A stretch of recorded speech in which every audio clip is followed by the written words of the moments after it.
How to return Temu items. Hey everyone, welcome back to our channel. In this video we are going to learn how we can return items on Temu, so make sure to watch the video till the end.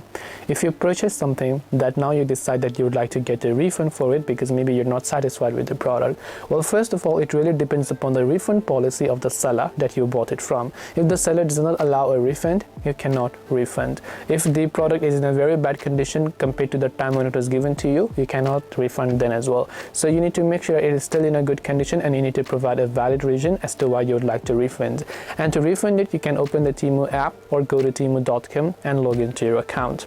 Tap on the profile icon from the top right hand side of the screen, then simply go to the Your Orders tab over here.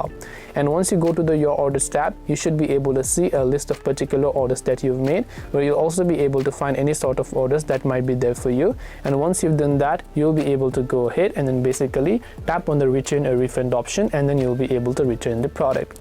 This way you can return Temu items, but first of all, it really depends upon what stage the order or what condition it is in. So hope this video helped you guys. If you have got any questions, feel free to also leave them down below. Thank you for watching till the very end of this tutorial, and see you soon in the next video.